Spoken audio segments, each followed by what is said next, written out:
Ajnanatimirandasya Jnanam Janashalakaya Chakshurunmilitam Yena Tasmai Shri Gurave Namaha. Nama Shreshtam Manumapi Sachiputram Atra Swarupam Rupam Tasya Grajamuro Purim Maturim Gostavatim Radha Kundam Girivaram Maho Radhikamadhavasam Prapto Yasha Pratita Kripaya Shri Gurum Tam Natusmi Vancha Kalpatarubhyascha Kripa Sindhuvyaivacha Patitanam Pavanibhyo Vaishnavebhyo Namo Namaha Nikhila Shruti Mali Ratnamala Dhyati Nirajita Padapankajanta Aji Mukta Kulairupasyamanam Paritastvam Harinam Samshrayami Anarpita Charim Chirat Karunayavatirna Kaloho Shamarpaitum Balarasam Svabhakti Shriyam Hari Purata Sundara Dyuti Kadamba Sandipitaha Sada Hridaye Kandaresh Purato Vasachinandana Ajanulambita Bhujo Kanakavadato Sankirtanay Kapitaro Kamalaya Taksho Vishwambaro Dhriyavaro Jugadharma Palo Bande Jagat Priyakaro Karunavataro Ladini Shakti Swarupaya Gauranga Suridaya Cha Bhakta Shakti Pradhanaya Gadadhara Namostute He Krishna Karuna Sindho Dina Bandho Jagatpate Gopesha Gopika Kanta Radha Kanta Namostute Radhe Vrindavanadishe Karunamrita Vahini Kripaya Nijapadabja Dasyan Mayam Pradiyatam Bhaktya Bihina Aparadha Lakshaya Shiptascha Kamaditarangamadhye Kripa Maitvam Sharanam Prapanam Vinde Namaste Charanarvindam Vinde Namaste Charanarvindam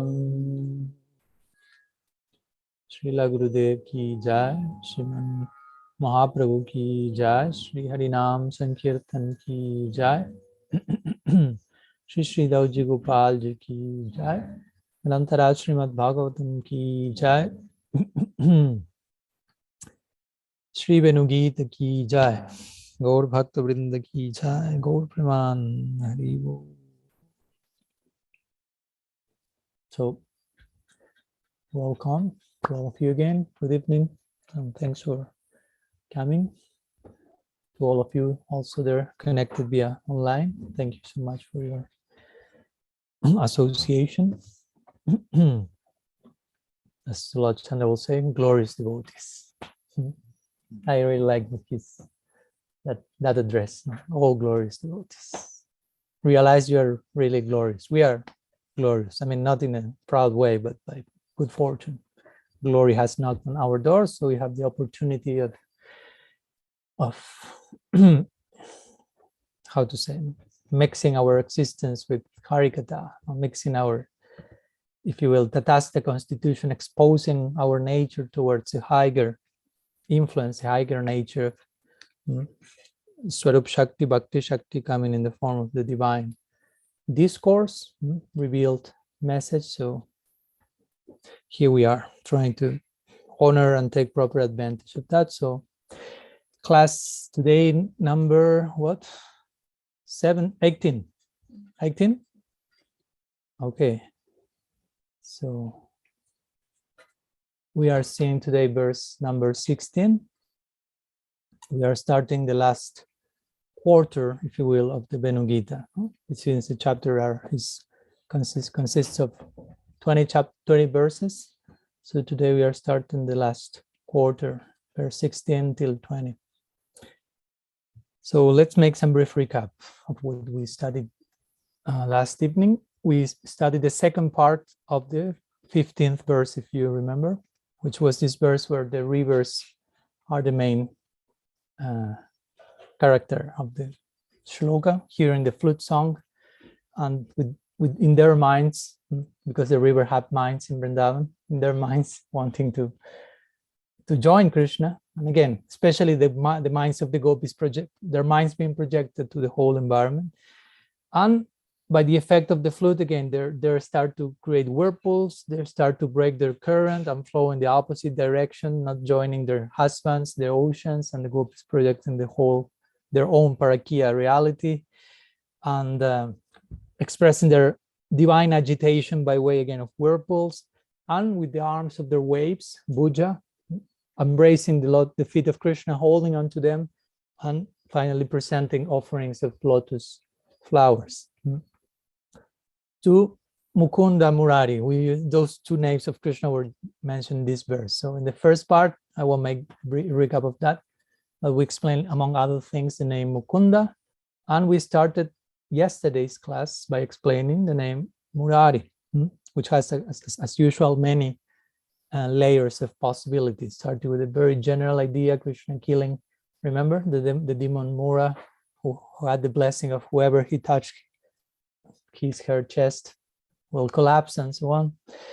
And in that connection, the gopis connect Narayan, because actually Vishnu was the one who killed Mura, not Krishna.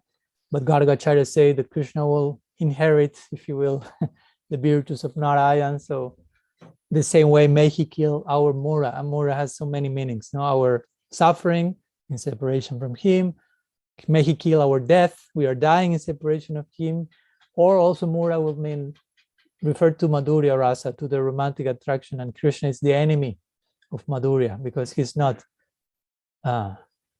what's this word in English? Like the Guru Maharaj was asking the other day, allowing us to consummate our relation with him.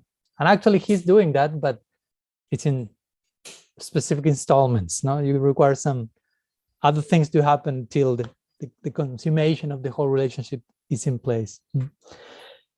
So in this way, basically, the gopis conclude as usual, converge in the conclusion, let be born as rivers. Let's see what we can do. So in our next lifetime, we can appear. But again, the rivers and every other entity in Braj is appreciating the position of the gopis, and they are thinking, oh, they are so fortunate. And they themselves, the gopis, are saying, the Creator has damned us and our birth is totally condemned. We want to leave this body as gopis, things like that. We don't want to leave our staibhav, our emotion toward Krishna, no? But we want a vehicle that may facilitate the union further. So it's important to make the difference. Even if they may say in the madness of their purvarak, we don't want to be gopis anymore.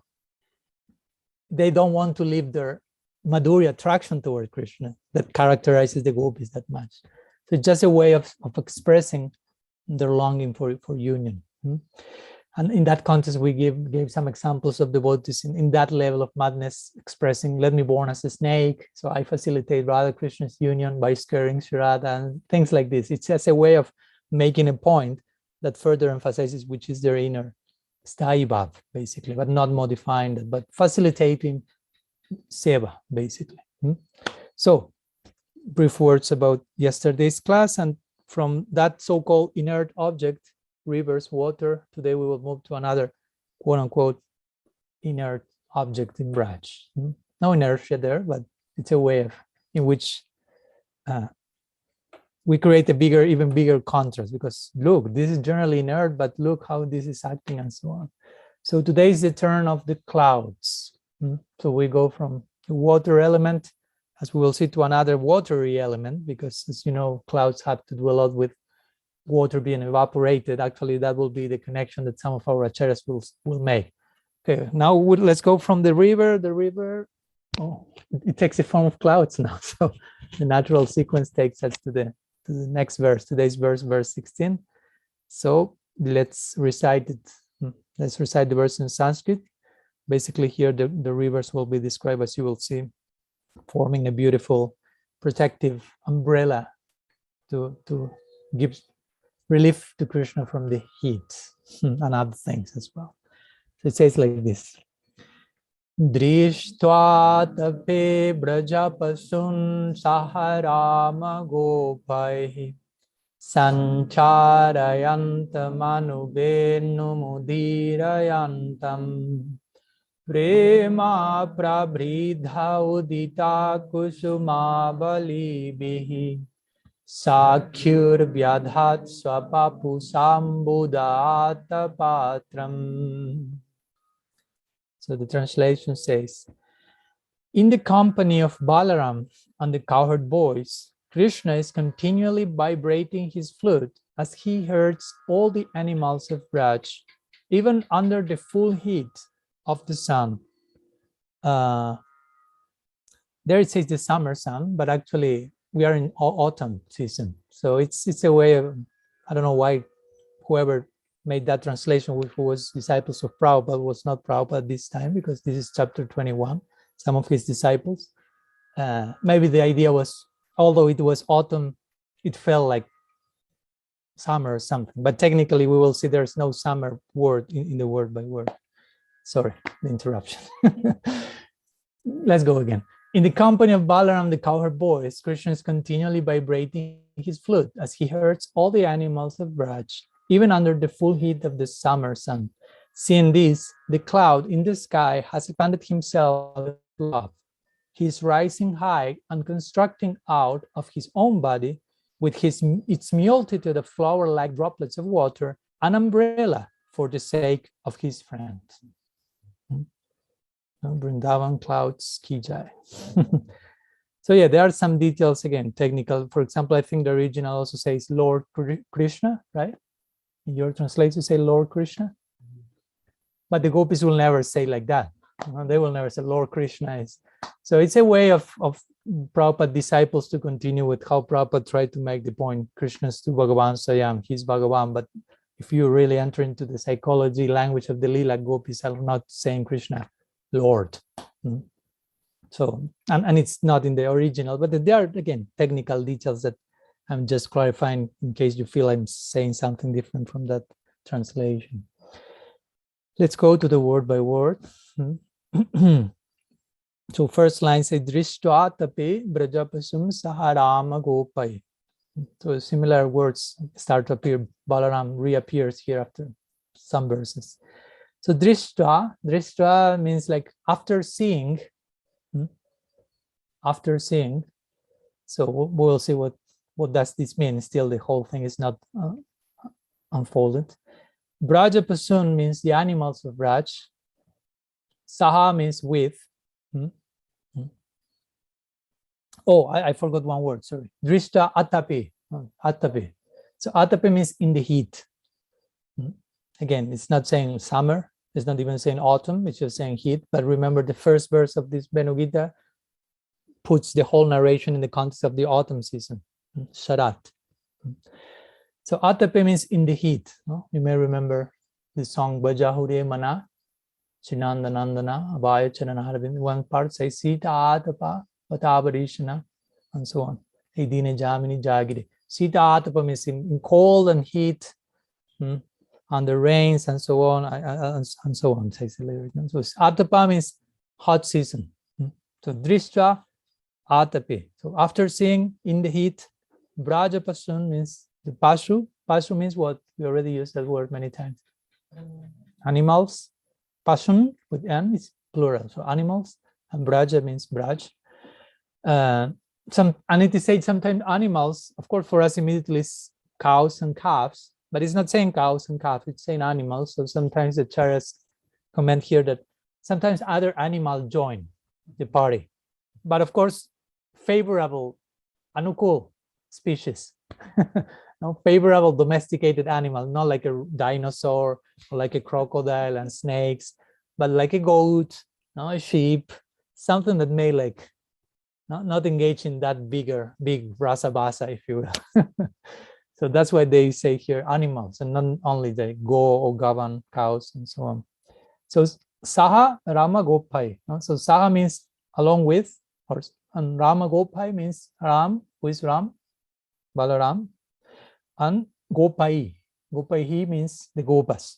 So Krishna along with the Gopas, and Krishna is not mentioned in the verse in this time. Not the other one were two names, so now no name. So, but it will imply, his presence will imply for sure. So that's the first line. Still, we don't have a clear picture of the order of the words. Now we will take more form with the second line. Sancharayantam anuvenum udirayantam. So sancharayantam means herding together. So now it starts to, we have to have a form of this. Krishna with Balaram, the Gopas are herding together the animals, not the cows, the animals in general, under the heat, under a particular hot moment, if you will. So, anu venum udirayantam. So, anu means repeatedly, or some other things as we'll see. Venum means venum. No need to even translate at this point the word. And udirayantam means loudly playing. So, at that moment, after seeing the first word of the verse, after seeing, we will see the cows under the heat and the hot situation, Krishna will play his flutes with some intention in mind, as we will see. So loudly playing, udirayantam, ut. The word starts with ut. Ut means like high. And it can be high in volume, like he started to play. Or high sometimes, like if you are jumping and you are getting higher, if you will, by jumping. So Krishna was playing and dancing and jumping with his friends. That's another possibility of the word ut, which means high, up. Or sometimes it means not very loud, not very high volume, but very high mood, inner mood. He was maybe playing softly, but he was playing very high. High mood was there in his inspiration, if you will, no? Going higher and higher. So all these things are possible with the idea of udirayantam. So Krishna started to play the flute in that particular way. Then the third line say prema prabridha sorry, uditaha kushuma balivihi. So prem, I think you imagine what's the meaning of that one. Prem means love, and prabridha means increased out of. So prem prabridha go together, increased out of love. We'll see what's the meaning of this. Uditaha, rising high, and kushuma avalivihi. Again, this verse is one of the classical where the main character of the verse is not appearing till the last line. Till now, we don't know whose love is increasing, who is rising high. Kusuma avalivihi, which means with a group of flowers, which has to do with actually with droplets of water vapor, you say. Of course, all this will have to do with the clouds, but the clouds have not entered into the stage yet. So in this way, it's creating momentum. Sakyur, last line, Vyadhat Swapasu Swabapu Sambuddha Atapatram. So Sakyur means for his friends. So Krishna is the main meaning of for his friend means for the friend of that entity that we don't have an idea who he is yet, but refers to Krishna. Vyadhat, he constructed Swapapusha with his own body. And at this point, all of you are like, who is doing all that? Ambudha. So finally, the penultimate word reveals who is the main character. Ambudha means the cloud. Ambu is a word for water, and da is a word for da. In Spanish, in English is give. In Spanish, you say da. He gives, el da. In Sanskrit, da is to give is da, like in Spanish. So Ambudha means giver of water, which is another way of saying cloud. So finally, the cloud is appearing. Attapatram, the last word. Attapatram means like a, how's in English? Like parasol or like an umbrella. So he's out of love, is expanding the cloud, and is creating a like a big umbrella to protect Krishna, his friends, and the cows from the heat of the autumn season, particular heat, and not only protecting them by throwing some very soft, not like heavy rain, but some droplets of water to create some refreshment for them, which are compared like flowers. Those are the cloud flowers, basically, if you will. So basically, that's the gist of the verse with the word-by-word translation. So let's see what else comes from here. To begin with, of course, we have to always remember the background of all these verses. The gopis trying to hide their bhav in the abhahita bhav, the tendency to not expose their parakya, and speaking about everyone else in Vrindavan. They are not speaking about themselves directly. They are at every moment speaking about themselves indirectly. But directly, they are referring to every single other species of Braj, but their love remains, again, in the background, like underlying situation. Remember, Gopi has to do with the word Gupta, which means hidden. Their love is a hidden thing. They tend to hide. And it is said that whenever, the more you hide your affection, the more it like gets condensed there. And when you make it like a cheap show of that, it dissolves, basically. So one who can keep her affection for Krishna concealed in the heart, that's a gopi. Basically, that's the definition, one of the definitions of gopi. And as the popular wisdom says, something kept secret becomes more, how to say in English, like flavorful, worthy of relishment or something. So the more something remains secret, I mean, not secret fully, nobody knows about it, but in a confidential realm. But as we know, although the gopis try their best, sometimes their emotions subside in one verse, in every verse, actually. If you have the eyes to see, the ears to hear, and sometimes it becomes a little bit more evident, and the gopis like, oh, what have we done? Like it became a little bit more evident. So they kind of bite their tongues, like, oh, and they try to hide their bhavs that were previously expressed, and they, again, trying to change topics. Look at the cloud. Like if you say or do something like, oh my God, what did I do? I have to take the attention of you. Look, rainbow. I say, no, not rainbow. Look, the time of the day. There's no. And when you are all looking, I threw myself through the window or something. So the gopis, in their natural psychology, is like, oh, look at the cloud now. We cannot help but create a maze of the love that it has for Krishna. So in this way, again, in this verse, they are trying to hide their feelings. There are many things happening at the same time. Again, they are appreciating whatever is going on with the clouds, but simultaneously they are trying to hide their Madhurya Parakya Bhav for Krishna by describing, in this case, Sakya Rasa, the clouds. So it's the turn of Sakya Rasa in this verse.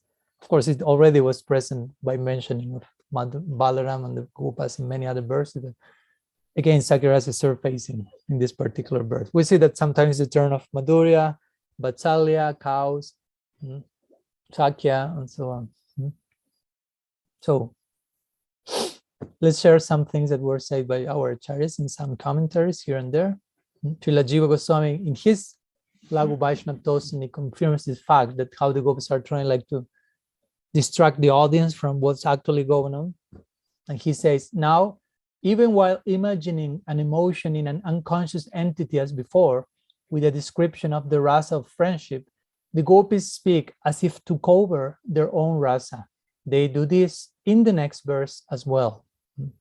So the next verse also will have to do with this idea. And Sanatana Goswami says something similar, very nice. Let me read his Brihad Vaishnava Toshani commentary. He paraphrases the gopis. He says, here the gopis say, like connecting with the previous verse, first to begin with, he said, One gopi says, so be it. Sri Kalindi and Manasaganga, remember previous verses, main characters, who abide in Braj and have obtained Krishna's wonderful amusements, and other rivers too, due to fellowship with them, have that kind of good luck. But can even the good fortune of a simple cloud, which abides in the sky, is mostly unconscious and is formed of vapor, be described? So again, here comes the connection with the two verses. No, the rivers are water, and the clouds are evaporated. You say evaporated water. So they connect the watery element with another form in which the watery element expressed in this verse. Sanatana Goswami continues, indeed, how can we describe the fortune of the cloud situated in the unconscious sky arising from vapors? Filled with prem, the cloud rises and increases in size by means of water drops. In the extreme heat, the cloud makes an umbrella from his own body for his dear friend. Now, here the word Sakyo, which means the friend, implies the friend of the cloud. One detail here. The acharyas also present that it's possible that the gopis are implying, instead of saying his friend, the cloud's friend Krishna, the gopis are saying our friend. Because many times the gopis will refer to Krishna as Saka, our friend. He's our friend. Romantic friend, but friend at the end. So the implication is, he's our friend. We should be serving our friend, not the cloud. No, but the cloud is doing that. No? All this implication, not outsiders. As we will see, the gopis at one point will feel clouds are not even Brajavasis because they keep moving. So yeah, they are now in Vrindavan today, but they may continue somewhere else. And even they are more fortunate than us. They are outsiders, and they are Krishna's friend. He's our Saka, our friend. The gopis say we should be able to do what they are doing. Anyhow, Sanatana Goswami mentioned the cloud makes an umbrella from his own body for his dear friend and expresses prem by drops of water, which, as Guru Maharaj always says, in Vrindavan there is no rain, but the clouds are crying. So everything is to be seen in those times. Oh, it's raining. No. Clouds are expressing sattvic bhav of ashru, or tears falling from their eyes, and so on. Thus, the cloud does not shed tears of sorrow by rain, but shed tears in bliss. Because these are these two types of crying. Rupa Goswami analyzes that in Bhakti-rasamrita Sindhu. You can cry because of bliss, you can cry because of grief. Even the tears he mentions are different, appear for different parts of the eyes, and some are cold and some are heat. He starts to make a whole analysis of the tears. So here the gopis are saying, actually, here the clouds are not crying in grief as we are crying. That's the implication, the gopis say. They are crying out of bliss because of the chance they are having to serve his friend, our friend. His friend, okay, but our friend. Some acharyas like Sridhar Swami, venerated ancient commentator of the Bhagavatam, he gives another option, that the clouds, instead of offering like very soft raindrops, it is offering snowflakes. It may be even more cooling. If it's too hot, maybe that may.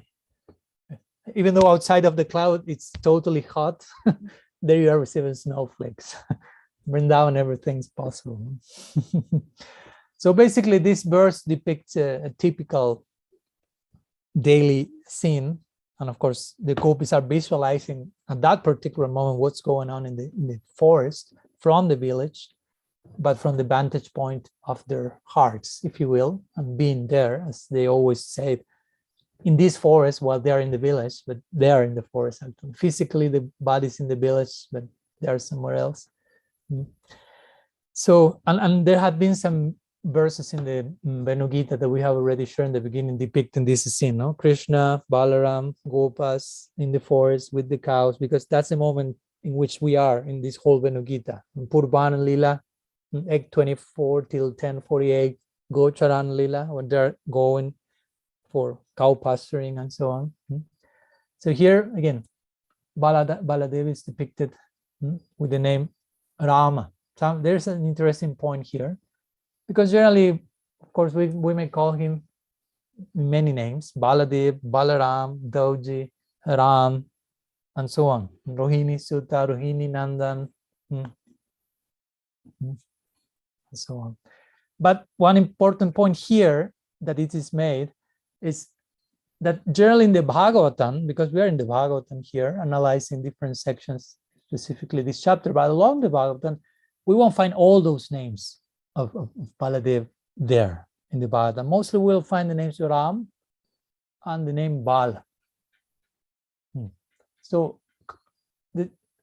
has been said that whenever the verse is depicting a moment in which Balaram is like showing his strength, because there are sections where Balaram is his name Bala, and whenever he's having fun, enjoying himself and frolicking and so on, he's generally the name is Ram, because Bala means strength and Ram means he who delights, he who enjoys, and he who makes others enjoy. So it's also an interesting point, that one can make some research about all the names and when they appear and so on. But generally when he's showing his strength and killing a demon or something like that, generally Bhagavatam, Sukadev will address him Bala. And when he's just having fun, if you will, it will be Ram. So here he's called Ram. So it shows what they are going through in this particular moment. Krishna, again, with the gopas and the cows, they are not showing strength by killing a demon in this precise moment. Maybe later they're having some mock fighting and we have to call him Bala. But here in this precise moment, he's called Ram. So he's making others enjoy, and he's enjoying the company of his friends. Of course, always in the classical extreme service disposition. I don't want to go too long into Baladev's ontology and inner seva disposition, but just two words, since we invoke the name Baladev, Balaram or Ram.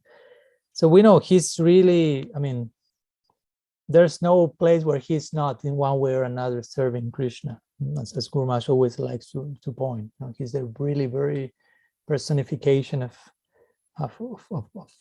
the Guru, of the service principle, if you will. Sometimes it is said that we have different forms of Balaram. You may have heard that, like different Vishnus and expansions of expansions, small Sankarshan, Maha Sankarshan. And eventually, if you want to speak as the lesser form, and there's no lesser form, but sometimes the expansion of the expansion of the expansion and so on, it is known as an Antashesh. In Chaitanya Charitamrita, it is described in that order. It finishes with an Antashesh at the bottom of the whole creation.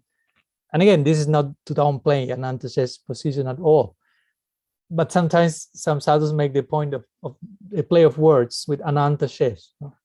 Ananta means unlimited, and Shesha means like reminder. Like if we are, I don't know. Remainder. Sorry, Soma. Reminder is that I'm reminding you of something. Yeah. Remainder.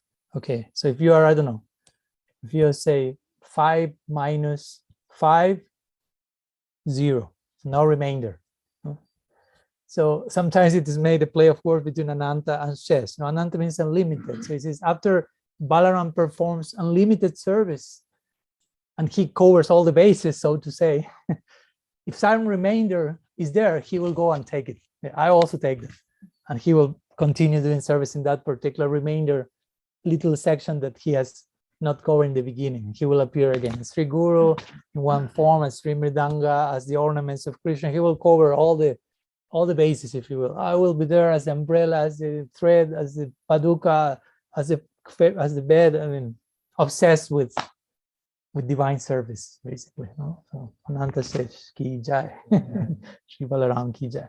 So again, I don't want to. I want, but it may be. No return ticket. So we'll continue the narrative here.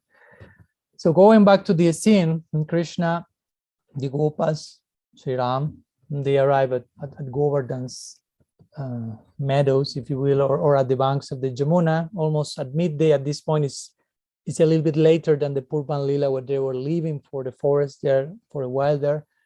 And still, although we are in the autumn season, it gets pretty hot. It is said that sometimes in India, even you can see if you are in autumn there may be some days. Autumn is supposedly a moment where it starts to be less hot, but in between there will be some like intense days of heat. So it seems this is one of them. So the gopas, the cows, feel a little bit like exhausted, a little bit like tired because of the heat and because of being playing and running and taking the cows for pasturing and so on. So, and Jiva Goswami mentioned, since there are many gopas, again, it says Saha Gopai, it's not just Krishna, Ram, and 2 or 3 friends. No, it's Sankhya, unlimited. So there's a good need of shadow for them. It's not just like get 2 or 3 umbrellas in the nearby shopping and shop and we are there. No, you need like comprehensive parasol, if you will. So we will see how the clouds try to solve that. So at that point, the cows had gone a little bit far from the main group. So Krishna is trying to call them together, and also, as we will see, have some other purposes. So he takes his Venu, and he starts to play loudly, as they say, Virayantam, or loudly or deeply, as we mentioned, with different implications. Or Anu means repeatedly, over and over again. The word Anu means repeatedly, or sometimes means behind. So it can mean that Krishna was in the back of the whole group. The group was advancing, moving towards the cows, but Krishna was in the back, playing from there. The flute, that's another possibility. So the cows hear the sound of the flute. We already spoke about the effect of the flute on the cows. We won't go there again, but you can recall that. With unblinking eyes, drinking the sound, the nectar of the flute, again, grass falling, and so on. Krishna's Drupa, Madhuri, also seeing the Krishna's form, the sweetness of his form, and so on. It is said that even sometimes the cows were just at that spot, there was very hot sand, or they were just sitting on a very hot rock. Hot, I mean, because of the sun being there. But they were hearing just the flute of Krishna. They were feeling everything is totally cool, not hot. They were not feeling the hot. Actually, they were feeling, I mean, something that may create for most people an experience of suffering. For the cows was like relief. It may sound like dysfunctional, but that's one of the symptoms of rag. Rupa Goswami explains in Ujjwal Nilamani. One of the ways of describing rag, and I think Guru Maharaj mentioned that the other day also, is that even extreme suffering is experienced as extreme happiness. Try to imagine.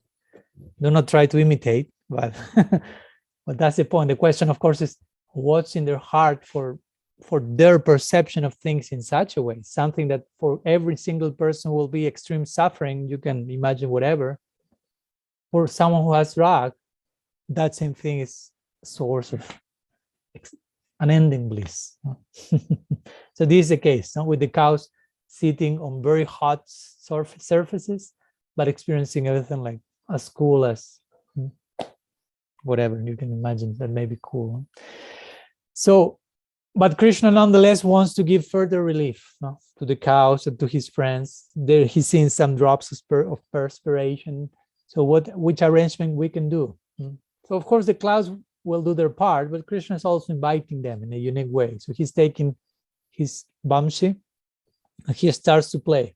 And he starts to play one particular rag called Malar rag. So Malar rag is there are many others in that similar line, but Malar rag, Jiva Goswami mentions that one in the purport, is a rag for invoking rain, basically, for attracting the clouds so they can shower their mercy. So Malar rag is associated with torrential rains, actually. And it is say even without resorting to Krishna, to the topmost Bamsi player, but there was a famous flute player in India called Tansen, and it is he played in the court of a king, and he was famous for playing this Malar rag. He even had his own Malar rag, And he would create rain when he was playing the rag. No, literally, it's not like, okay, maybe he will know how to invoke rain by playing the rag properly. So that's the idea of these types of composition. They have an emotional impact in reality, in the environment. You can alter reality by that. As you can hear a song and get depressed, or generally you are depressed and you hear a song to get more depressed. To hear someone who is as depressed as you, so you feel, I'm not so miserable in my depression, but the end result is like, or the opposite, or whatever. You are romanticism is like, and you hear some whatever. So that creates some emotional impact on you. That's my point. Sound, music.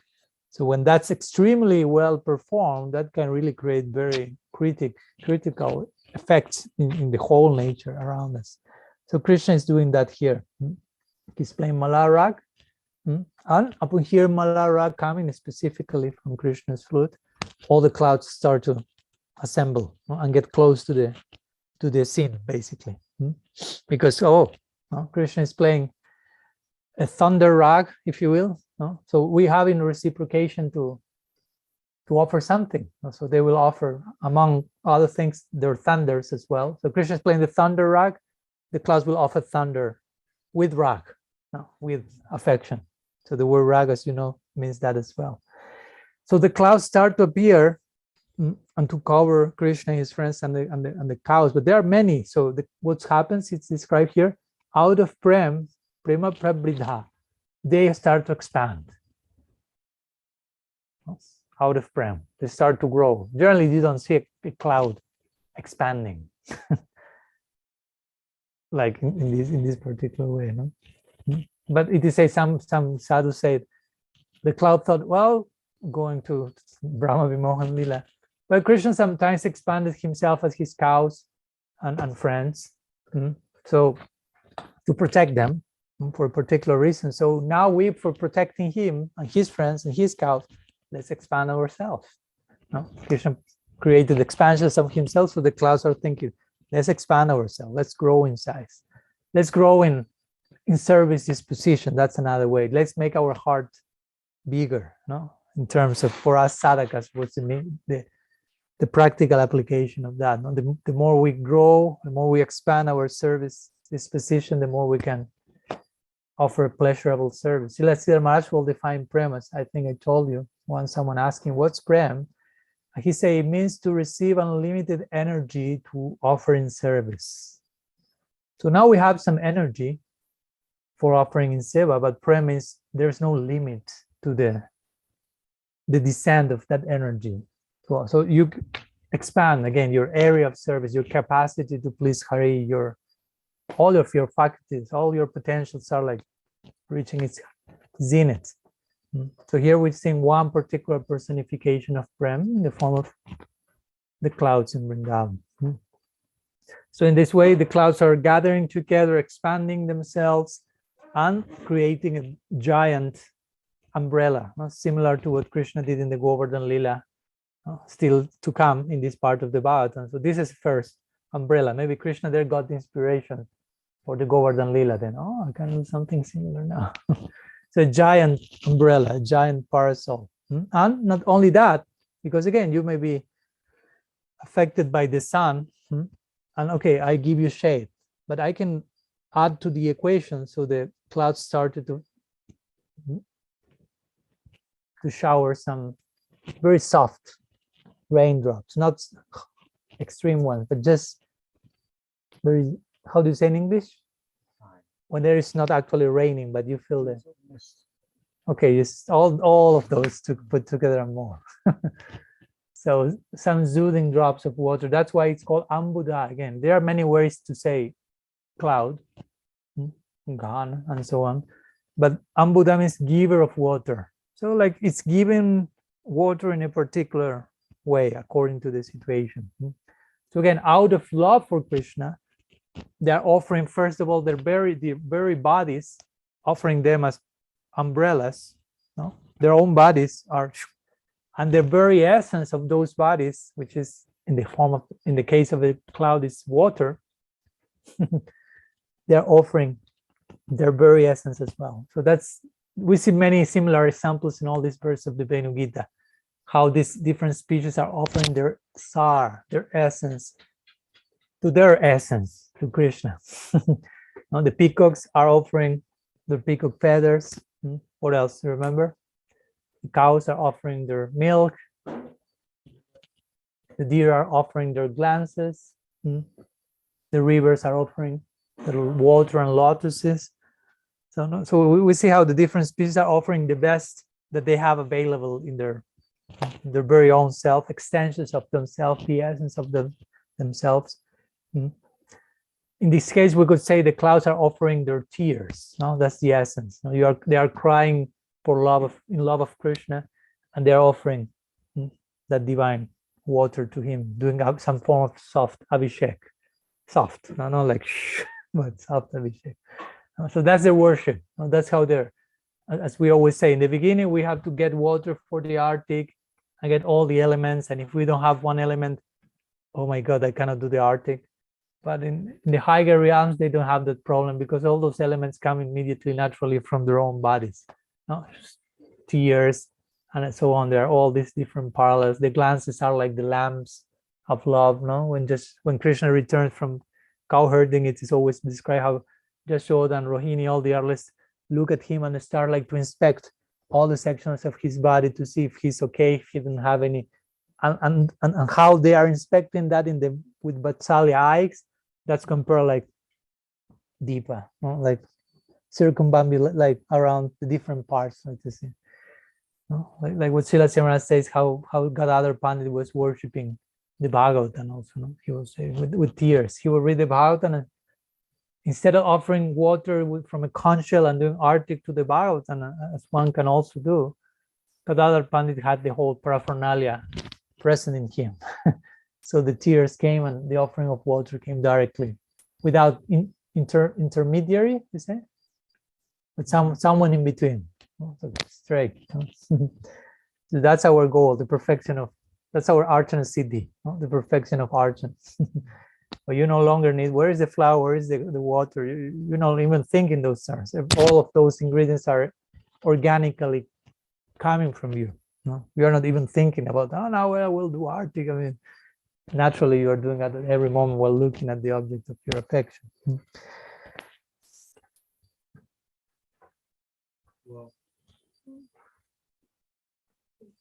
Okay.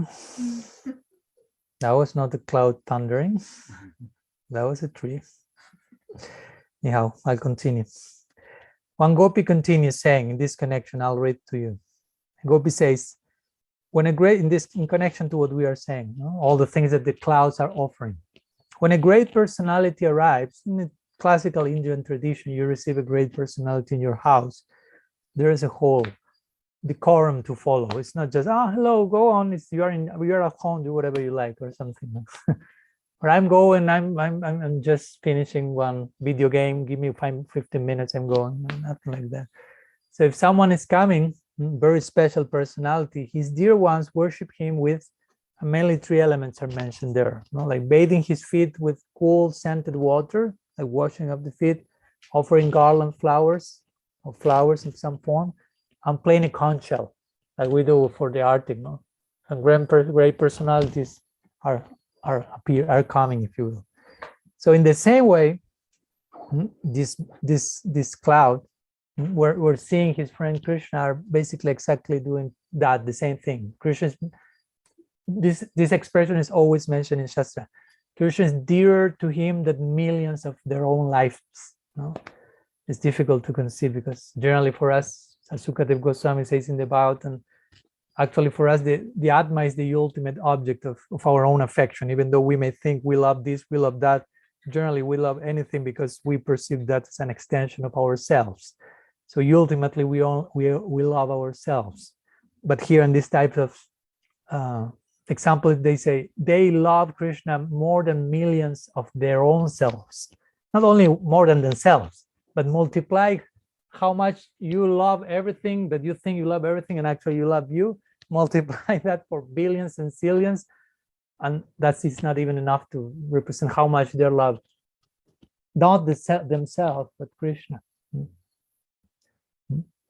So in that connection, the clouds are offering these same elements to Bhagavan. No?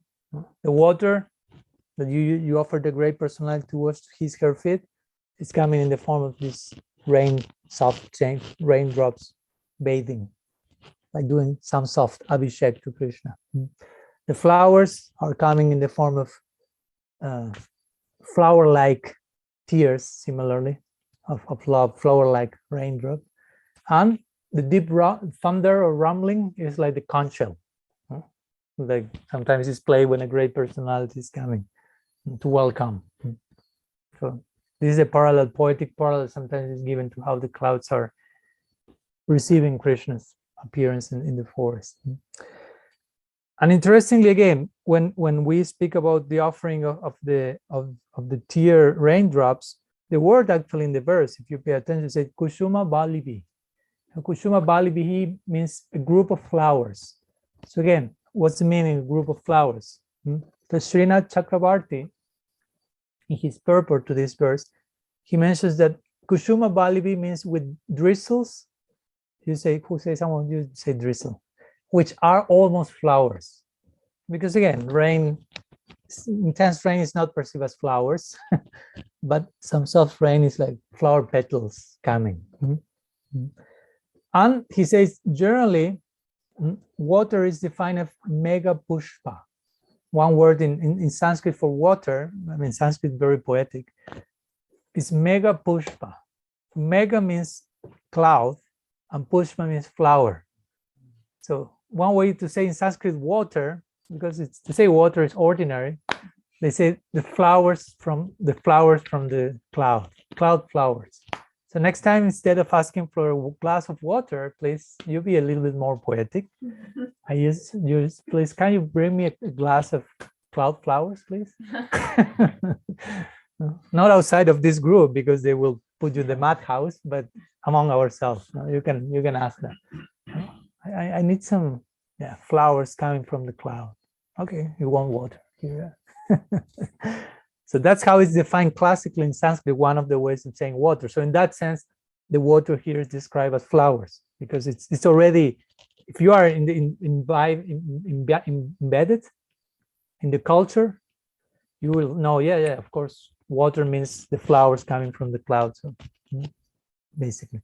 Or some other possibility that some acharyas mention is that actually devas and devis that were in previous verses, from the sky, they're showing flowers. Like we hear very often that they're do puspanjali and doing that flower shower from the sky towards Krishna in that precise moment. So some raindrops may be falling, but also some flowers, if you want to take it as separate. Or some they say, well, some of the flowers that the devas threw got stuck in the clouds, and the clouds took them and they threw the flowers to Krishna. Whatever the case, no? That's some of the possibilities regarding this word Kushuma Balibihi. So they were covering Krishna with this parasol, and also sometimes this is mentioned by our acharyas, a sign of royalty in India again, not maybe in other countries, but like you are like a king or you are like a prince or something in connection, is that you are carrying, or someone is carrying for you, I will say, like a parasol, not like an umbrella, ordinary umbrella, but a specific type of parasol, if you will. And flowers also are accompanying that person, like shower flowers and things like this. No, so, and generally a girl is connected with, a girl will love a prince, no? Like the ideal hero. No? And the girls here, of course, we know who they are, and the prince, we know who he is. No? Rajkumar. Krishna is the prince of Vrindavan. Nanda Maharaj is the king, as we already was mentioned, Brajeshwar. And Krishna is the, how to say, the heir to the heir to the throne. Okay. Or another possibility here is that the gopis are hinting in connection with the devis that were maybe throwing some flowers. All the devis in heaven have love for Krishna. They are princesses. Devis are princesses. Krishna is a prince. So somehow there is some match there, although one is from another total different planet, but somehow they match on that. And they are organizing these two royal elements, no? Like the parasol and the flower shower. No? So different perspectives in which all the things are possible. Let's almost finish by sharing some words from Vishwanath Chakravarti Thakur. His Sarartha Darshini Tika, his commentary is very unique. It's like a very special, like magnifying glass towards these verses. You see the verse and it means something. You take the commentaries of our acharyas, like putting a magnifying glass in something, like wow, no? Like if I put you an ant here and you say, look the ant and appreciate the ant, and you say, okay. But if I give you like a super telescope, you'll start to see like 1,000 ingredients that you could never even see or conceive. So the commentaries of our acharyas are that type of thing. No? So they allow us to see how broad and deep actually are all the details here. So Sri Vishwanath Chakravarti Thakur says, paraphrasing gopis, the gopis say, darn. It starts, he has his style, as you know, no?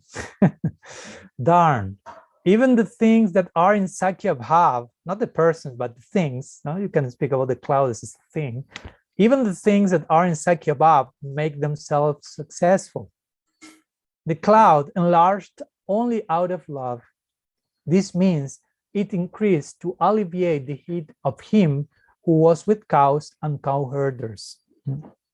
Some points we already mentioned, but they're worth repeating. So again, the clouds are enlarging themselves. We have to become bigger. Well, as we sometimes say, we have to become all that we can be. We have to actualize our potential. No, it's not so, we are not so much asking ourselves who we are, but who we can be. That's the ultimate question. Of course, for knowing that, maybe first you have to ask who you are. But at the same time, defining who you are implies who you can be. Because in the words of Srila Siddhartha Maharaj, you are a unit of potential. You cannot analyze yourself nor define yourself separate from all that you can become. If you just define yourself according to what you are now, but not to all that you can be, that's not an accurate definition. Because one thing is to be defined and analyzed considering its potential, not only whatever you are today. That doesn't give too much hope, at least for me. If I have to tell you who I am till today, that's not a very happy situation. But if I have to tell you all that I can be according to the prospect I've received by causeless mercy, then we can organize a big party. So that's the idea. So the same way as the clouds are enlarging themselves, we are to enlarge ourselves. We are to grow out of love. As Guru Maharaj will say, spiritual life is about change and growth. Change means to grow. And to grow, it may be painful. Like when your teeth are growing, it's like, but they are growing. I mean, that some muscles or something, it's painful, but it's a sign of growth. So you have to welcome that. So we are to enlarge ourselves out of love, like the clouds. Of course, we are not the clouds. We don't have prem, but at least out of the desire for that, we are to work on the enlargement project of sadhana, basically. Every day, enlarging our dedication, our capacity a little bit more, and very sincerely asking ourselves, which is today's obstacle that is not allowing to become all that I can be today? How can I deal with that? And tomorrow will be another day, another conversation. So in this way, the gopis are appreciating, as usual, the great position of the clouds and lamenting to themselves. And Vishwanath Chakravarti Thakur continues. We are, remember, in Vishwanath Chakravarti Thakur's commentary. So he says, in this way, the gopis lament to themselves. The cloud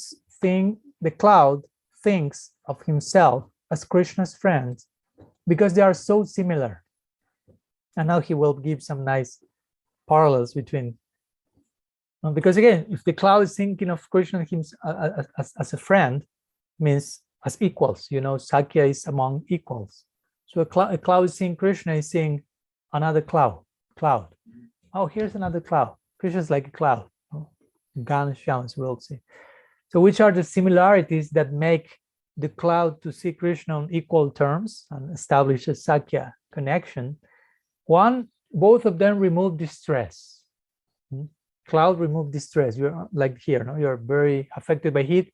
Clouds give shade and water and hope. And Krishna removes distress in the same way.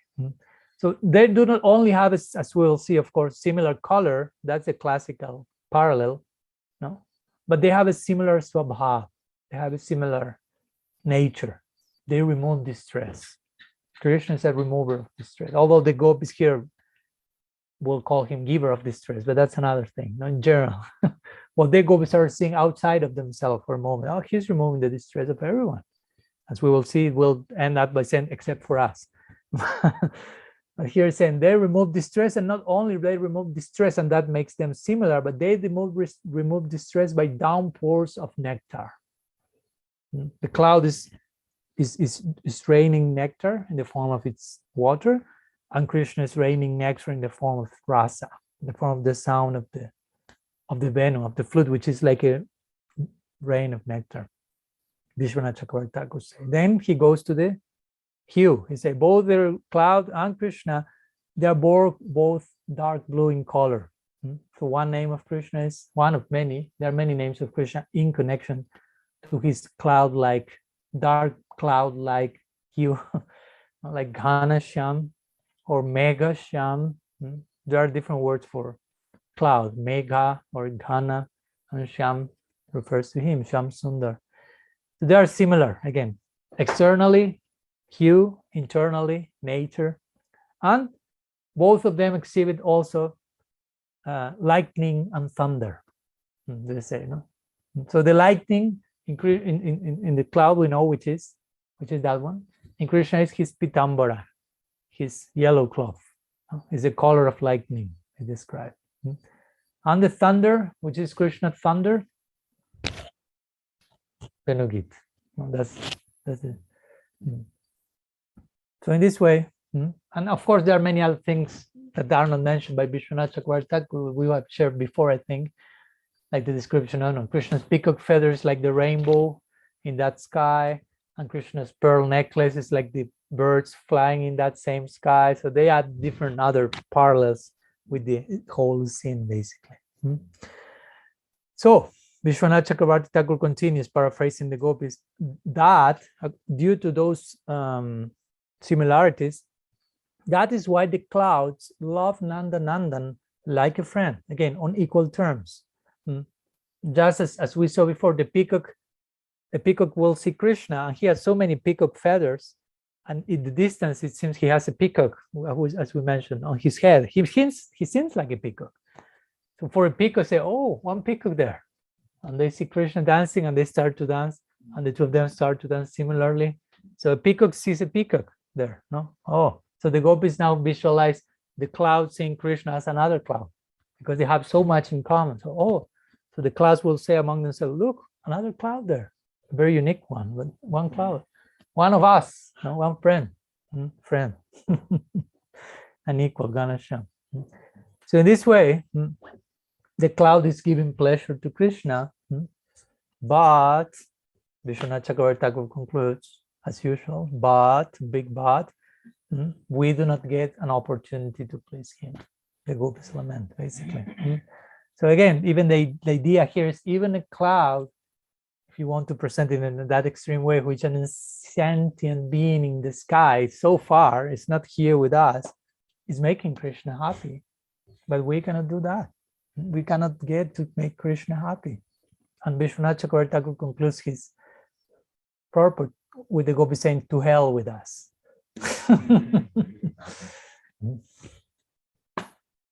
Violence, to hell with us, and so on, all these type of expressions. And let's go to Jiva Goswami's Gopal Shampu, who gives a very nice description also. He says, paraphrasing the gopis, all that, remember, they are there, they are participants of the Leela, so they know what's going on. Though the clouds are inanimate, again, the gopis are thinking like this, in this final section, classical final section of contrast, their fortune, our lack of fortune. Though the clouds are inanimate, and are floating above everyone, because they have prem within, they serve Krishna by their water and shade. We are unfortunate.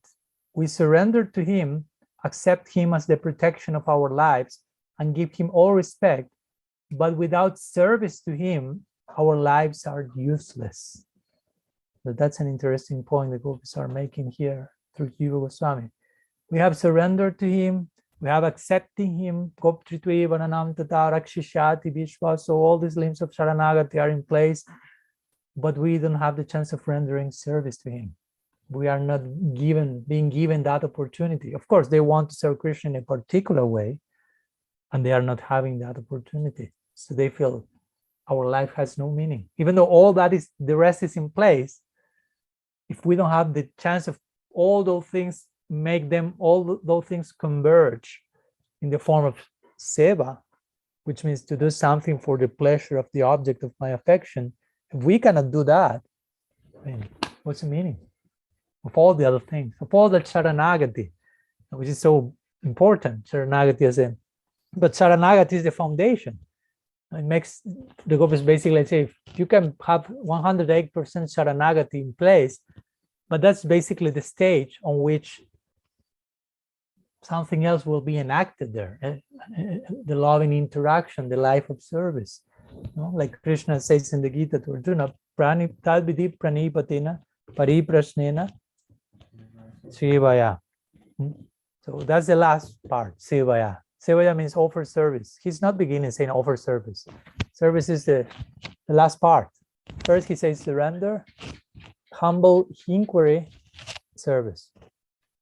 So if you surrender, that will take, if you open your heart, you have proper faith, your inquiry with sincerity, you will ask proper question with humility, and the end result of all those things, service. Service will justify the other elements. And sometimes we say Ananda justifies Sat and Chit. No, that makes no sense to have Sat but not have Chit. It makes no sense to have Sat and Chit and not have Ananda. What's the meaning of existing by being unconscious? What's the meaning of existing, being conscious but not being happy? So Ananda ends up justifying all the previous elements. So in the same way, service justifies all the previous stages that ideally converge there. So, and of course, everyone in Vrindavan, the Gopis are saying that everyone is engaging in service to Krishna in one form or another, except for us. Except for us. So, does the Gopis conclude? With this, we will conclude also. Oh, if the Creator had made us clouds instead of Gopis, well, it always finishes in this prayer. Then imagine you're praying to be born as a cloud. That's not in the 8,400,000 species, I think, but the Gopis keep expanding the list.